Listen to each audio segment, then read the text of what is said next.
একটা সুন্দর সানডে কিভাবে হয়? সুন্দর সানডে শুরু হয় সত্যজিৎবাবুর চা দিয়ে। আগে সত্যজিৎবাবু প্রত্যেক দিনই চা করে খাওয়াতেন, কিন্তু এখন উনি আর চা করে খাওয়ান না, শুধুমাত্র সেটা রোববারে এসে ঠেকেছে। তো রোববারের চা পর্বটা ওনার দায়িত্ব, উনি চাটা করেন, উনি ভালো করতেন, কিন্তু ওনার থেকে এখন বেশি ভালো আমি করি।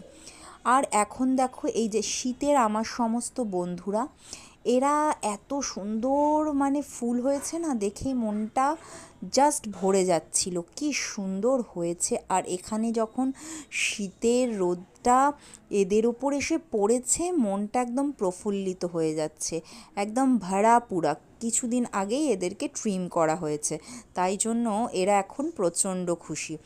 তারপরে আজকে ছিল গুটলির ভ্যাকসিন। গুটলিকে ভ্যাকসিন দেওয়াতে নিয়ে যাওয়া হয়েছিল নির্মল ভেট। খুব ভালো, এবং আমরা ছোট থেকেই গুটলিকে এখানেই দেখাচ্ছি। ওর যত টেস্ট বা ওর যত কিছু সমস্যা, এই নির্মল বাবু যে ডক্টর আছে উনি হ্যান্ডেল করেন। তো ওর আজকে একটা ভ্যাকসিন ছিল, সেটাও দেওয়াতে নিয়ে গেলাম। আর মাথার মধ্যে চলছিল যে কি খাওয়া যায়। তো বাড়িতে এসে ওয়ান পট রাইস হিসেবে বিরিয়ানির জুড়ি মেলা ভাল, তো বাড়িতে গিয়ে ভাবছি বিরিয়ানি করব।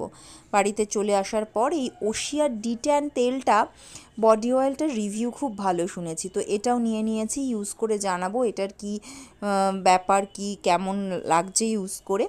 আর রাত সব শেষে সব কিছু করে এত হেক্টিক সকালবেলা যাওয়ার পরে কিন্তু শেষ হলো সুন্দর বিরিয়ানি দিয়ে। দেখেছো, তার সাথে একটু স্যালাড, দেখেছো কালারটা কি সুন্দর এসেছে, খেতেও কিন্তু ভালো হয়েছিল।